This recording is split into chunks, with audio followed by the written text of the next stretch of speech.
Praise the Lord. हमारे जीवन में कुछ ऐसी परिस्थितियाँ होती हैं जो हमारे लिए बहुत कठिन होती है, जिससे बाहर निकलना हमारे लिए असंभव होता है। कुछ ऐसे परिश्रम, कुछ ऐसे बंधन, कुछ ऐसी बातें होती है जिसमें हम दिन और रात परमेश्वर की दुहाई देते हैं और अपने उस परिश्रम के कारण, उस दुख के कारण, उस बंधन के कारण हमारा जीवन पीड़ा से और दुख से भर जाता है और हम समझ नहीं पाते कि हमारा छुटकारा कहाँ से होगा, कैसे हम इन बातों से बाहर निकलेंगे। और जब हमें कोई रास्ता नहीं सूझता, तब एक मार्ग जो हमेशा हमारे सामने खुला रहता है, वो दरवाज़ा जो परमेश्वर हमारे सामने खोलता है, और वो है अपने परमेश्वर के सम्मुख आकर अपने हृदय की वेदना को कहना। जब हम अपने परमेश्वर के सम्मुख आते हैं और अपने जीवन की इन बातों को प्रभु पर प्रकट करते हैं, अपने दुखों को, अपनी समस्याओं को, अपनी उन ना बदलने वाली परिस्थितियों को जब हम परमेश्वर के सम्मुख रखते हैं, तब परमेश्वर काम करना आरंभ कर देता है। क्योंकि हमारा परमेश्वर हमारी सहमति चाहता है। वो चाहता है कि हम स्वयं उसे अपने जीवन में आने का निमंत्रण दें। वो प्रतीक्षा करता है ताकि वो हमें छुड़ा सके उस बंधन से जिसमें हम दिन और रात पीड़ा भोग रहे हैं। और जब हम परमेश्वर के सम्मुख अपने आप को सौंपते हैं, अपने जीवन को, अपनी परिस्थितियों को, तब परमेश्वर उतर आता है हमें छुड़ाने के लिए, हमें मुक्त करने के लिए, एक आज़ादी में जीने के लिए।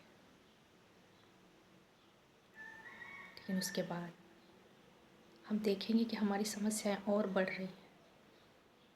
परिस्थितियाँ जो पहले से बुरी है वो और कठिन होती जा रही है। हम देखेंगे कि हमारा परिश्रम और बढ़ रहा है, हमारी पीड़ाएं, हमारी चिंताएं दुगनी हो रही है। और इस समय कई बार हम हियाव छोड़ देते हैं।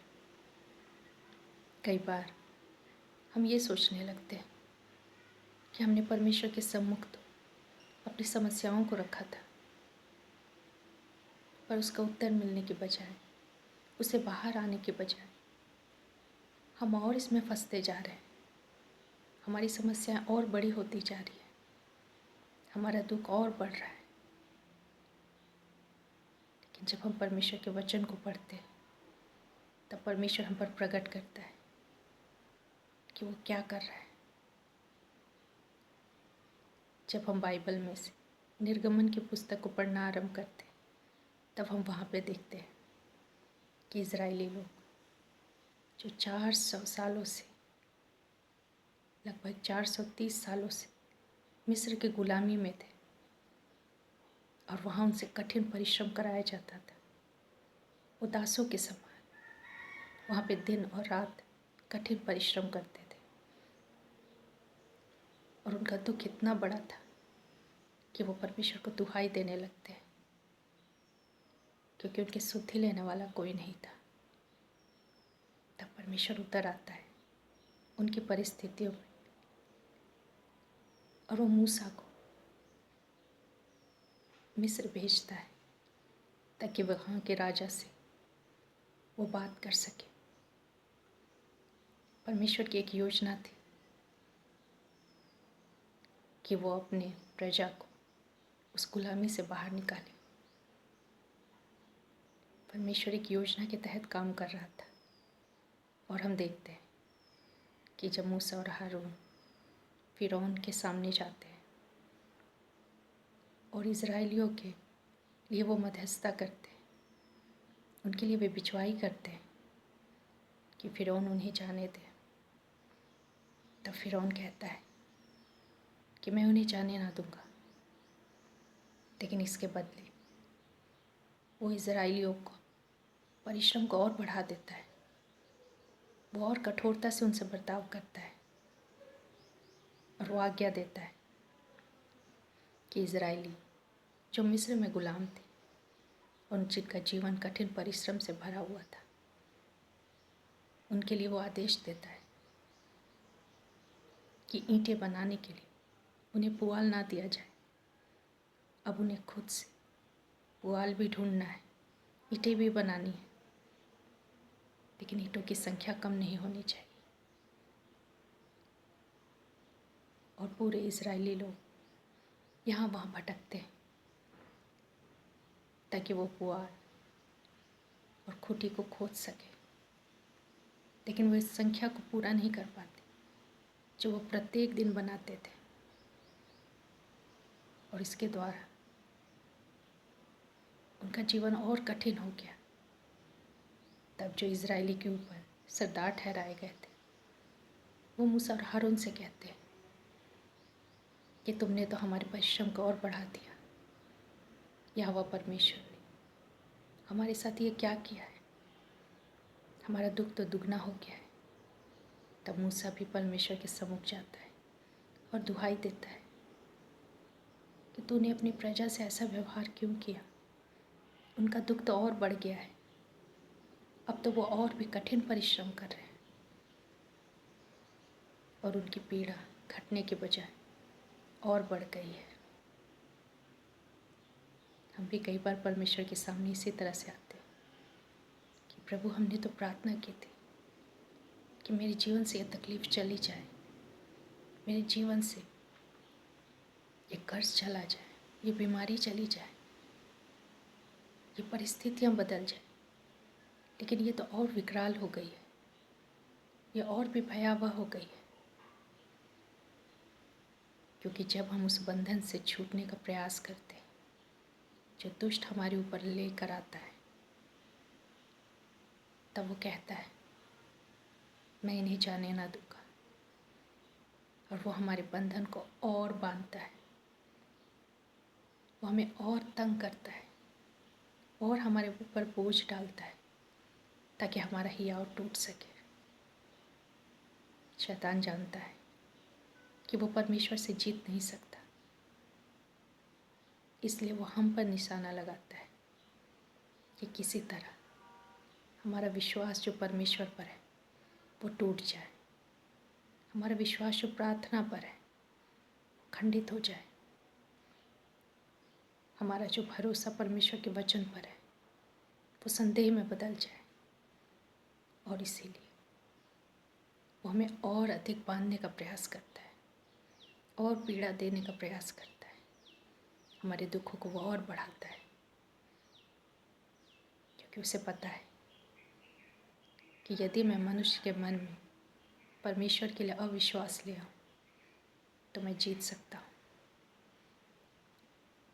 लेकिन इसी पल हमें याद रखना है कि युद्ध हमारा नहीं, हमारे परमेश्वर का है, क्योंकि हमने अपनी परिस्थितियों से लड़ना छोड़ा है और अब हम परमेश्वर को सम्मिलित कर रहे हैं। वो परमेश्वर जिसके सामने कोई ठहर नहीं सकता, जिसके सामने कोई टिक नहीं सकता। जब हम इस बात को स्मरण रखते हैं तब हम हियाव रख पाते हैं, हम जान पाते हैं कि हमारे विरोध में जो खड़ा हुआ है वो शैतान, वो दुष्ट जो हमारे जीवन में परिस्थितियों को लेकर आया है, वो हमारे परमेश्वर से जीत नहीं सकता। वो सिर्फ हमें डराने का प्रयास करता है, हमें दबाने का प्रयास करता है ताकि हम हार मान जाएं। लेकिन जब हम उसके साथ बने रहते हैं तब हम उस छुटकारे को देख पाते हैं। हम देखते हैं कि जब मूसा परमेश्वर की दुहाई देता है तब परमेश्वर कहता है कि अब तो देखेगा कि मैं इज़राइलियों का छुटकारा कैसे करता हूँ और फ़िरौन के साथ मैं क्या बर्ताव करता हूँ। और हम देखते हैं कि कितनी ही विपत्तियाँ मिस्र और फ़िरौन राजा पर पड़ती है। यदि हम निर्गमन की पुस्तक को ध्यान से पढ़ें तो हम जान पाएंगे कि जब स्थितियाँ और बिगड़ती हुई महसूस हो जब हमारे दुख, हमारी तकलीफ़, हमारी समस्याएं और बढ़ने लगे, तब जब हमने परमेश्वर से मदद मांगी तो हमें समझ जाना है मदद आ चुकी है। परमेश्वर उतर चुका है हमारी परिस्थितियों में। और इसीलिए दुष्ट विचलित है, वो डरा हुआ है। वो जानता है कि अब ये मेरे हाथ से निकल जाएंगे, इसलिए वो अपनी ताकत लगाता है। वो दिखाता है कि वो कितना शक्तिशाली है। वो हमें यह दिखाना चाहता है कि हमारे जीवन का नियंत्रण उसके हाथ में है। वो जो चाहे हमारे जीवन से कर सकता है। लेकिन हमें याद रखना है, हमें बनाने वाला सर्वशक्तिमान परमेश्वर है और उसके आगे कोई टिक नहीं सकता। जब हम इस विश्वास में बने रहते हैं, तब परमेश्वर आहिस्ता आहिस्ता करके हमें उन सारे बंधनों से छुड़ाता है। उस परिश्रम से, उस दुख से वो हमें आहिस्ता आहिस्ता करके निकालता है और वो अपनी महिमा प्रकट करता है। हम मत्ती उसका 11 अध्याय और उसके 28 पद में भी पढ़ते हैं, जहाँ यीशु मसीह कहते हैं कि मेरा जुआ तुम उठा लो, क्योंकि वो सहज है और वो हल्का है। जब हम परमेश्वर की इन बातों को, जो हमें बहुत भारी लगती है, जब हम उसके अनुसार चलना आरंभ करते हैं, तब हम देख पाते हैं कि परमेश्वर सचमुच उन बोझों से हमें आज़ाद कर रहा है जो हमने बरसों से ढोकर रखे हैं। हम उस परिश्रम से आज़ाद हो रहे हैं जिसमें हम गुलाम थे। इस्राएलियों ने भी यही किया था। उनसे कठिन परिश्रम करवाया जाता था, बहुत बुरा बर्ताव होता था। लेकिन जब उन्होंने परमेश्वर की ओर कदम बढ़ाया, जब परमेश्वर की आज्ञा को वो पूरा करने के लिए आगे बढ़े, तब एक बार के लिए लगता है कि उनका बोझ और बढ़ गया है, उनका परिश्रम और बढ़ा दिया गया है।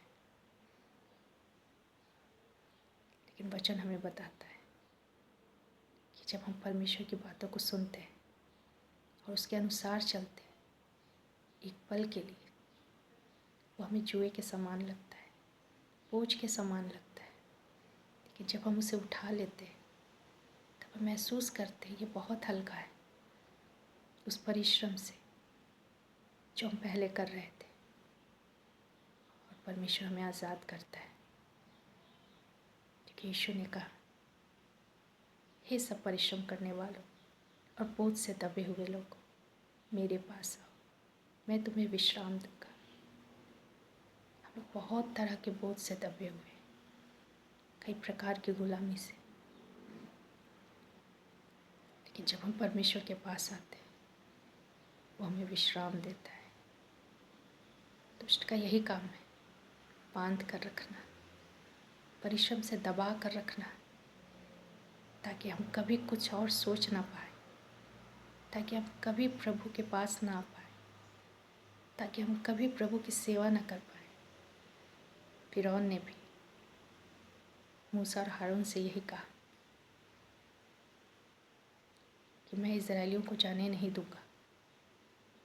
वो आलसी हैं, वो इसलिए परमेश्वर की सेवा करने के लिए जाना चाहते हैं ताकि वो इस परिश्रम से बच सके। परमेश्वर हमें मुक्त करना चाहता है, लेकिन जब तक हम उसकी ओर कदम नहीं बढ़ाएंगे, हमारे बंधन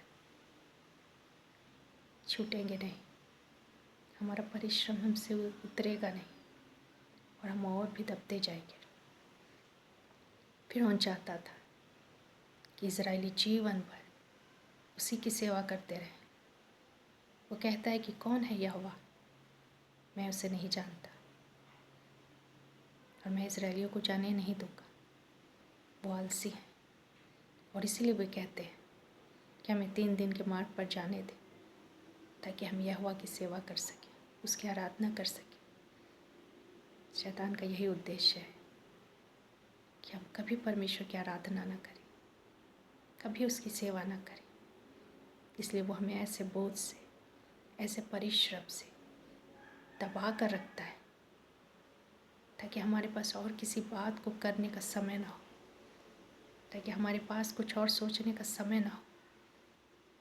हम जिस गुलामी में हैं उसी गुलामी में सदा बने रहें, ताकि हम परमेश्वर की सेवा न कर पाए, उसके निकटता में ना आने पाए और अपने परिश्रम से हम कभी ना छूटने पाए। वचन बताता है कि इज़राइली 430 वर्ष तक गुलामी में थे। इतने वर्ष तक उन्होंने फ़िरौन की सेवा की, कठिन परिश्रम किया, लेकिन वो कभी फ़िरौन को प्रसन्न नहीं कर पाए। लेकिन जब उन्होंने निर्णय लिया कि वो परमेश्वर की सेवा करेंगे, उसकी आज्ञा के अनुसार जाएंगे, तो फ़िरौन ने उनके दुखों को बढ़ा दिया, परिश्रम को बढ़ा दिया, ताकि वो उसके तले दब जाए, ताकि वो सदा उसके गुलाम रहे, उसी की सेवा करते रहे, कभी मुक्त ना हो पाए, ना अपने परमेश्वर की आराधना कर पाए। शैतान भी यही हमारे जीवन में करता है, चाहता है हम सदा दबे रहें, बोझ से, परिश्रम से, अपने जीवन की परिस्थितियों को देखकर यही सोचते रहें हम इससे कभी निकल नहीं सकते, कभी हमारा छुटकारा नहीं हो सकता। लेकिन जब हम परमेश्वर की ओर देखते हैं, वो हमारे लिए उपाय करता है, किसी व्यक्ति को भेजता है अपने वचन को लेकर, किसी भी माध्यम से वो अपने संदेश को हम तक पहुंचाता है कि मैं हूँ तुम्हारे लिए, तुम्हारे हर एक बोझ, हर एक परिश्रम से तुम्हें विश्राम देने के लिए। लेकिन जब हम उसकी ओर बढ़ना आरंभ करते हैं, शैतान अपनी पूरी ताकत लगाता है कि हम आगे ना बढ़ पाए। जिस बोझ से हम दबे हुए हैं, सदा दबे रहे। लेकिन जब हम निर्णय लेते हैं हम आगे बढ़ेंगे, तब वो कुछ नहीं कर पाता। वो प्रयास अवश्य करता है कि हमें पीछे खींच ले। वो तरह तरह के उपाय करता है, हमारी परेशानियों को बढ़ाता है, दुखों को बढ़ाता है, हमारे परिश्रम को बढ़ाता है, ताकि हम उस पर दब कर रह जाएं। लेकिन जब हम उसकी इस योजना को समझ जाते हैं और हम परमेश्वर के वचन पर विश्वास करते हैं, हमारा छुटकारा उसी दिन हो जाता है। थोड़ा वक्त लगता है उस चीज़ को प्रकट होने में, लेकिन निश्चय हम उस छुटकारे को देखते हैं। जिस प्रकार इज़राइली सदा के लिए मिस्र और फ़िरौन की गुलामी से छूट गए, वैसे ही हम भी छूट सकते हैं यदि हम परमेश्वर के वचन पर विश्वास करें। शैतान जो भी परिस्थितियाँ हमारे जीवन में ला रहा है, हम उसे डरे नहीं, घबराए नहीं, विश्वास रखें, परमेश्वर हमारे साथ है। वो हर एक बातों का उत्तर देगा। वो हमारे हर एक कठिन बातों से वो हमें बाहर निकालने में सामर्थ्य है। जब हम इस विश्वास को लेकर आगे बढ़ते हैं, तो एक एक कर शैतान की सारी योजनाएं विफल हो जाती हैं और आहिस्ता आहिस्ता करके हम उस गुलामी से, उस दुख से, उस परिश्रम से बाहर आ जाते हैं। ये एक दिन में नहीं होगा, लेकिन होगा। परमेश्वर प्रकट करता है कि हमारा छुटकारा सिर्फ उसके वचन के द्वारा हो सकता है। वो वचन जो हम सुनते हैं उसे अपने हृदय में रखें और उसी के अनुसार चलें। परिस्थितियाँ चाहे जैसी भी हो, हम परिस्थितियों को नहीं, लेकिन अपने परमेश्वर को देखें, उसके वचन पर विश्वास करें। तब हर गुलामी, हर बेड़ियाँ टूट जाएगी और हम उस आज़ादी में सांस ले पाएंगे परमेश्वर ने हमारे लिए रखा है। दोस्त यही चाहता है कि हम सदा गुलाम रहें, उसी की सेवा करते रहें और हमारा जीवन इसी में ख़त्म हो जाए। लेकिन परमेश्वर की इच्छा है कि हम आज़ाद रहें, उसके करीब आए और उसमें होकर अपने जीवन को जिए, एक आनंद के साथ, शांति के साथ, परमेश्वर की आराधना करते हुए। परमेश्वर इस वचन हम सबों को बहुत आशीष दे। धन्यवाद।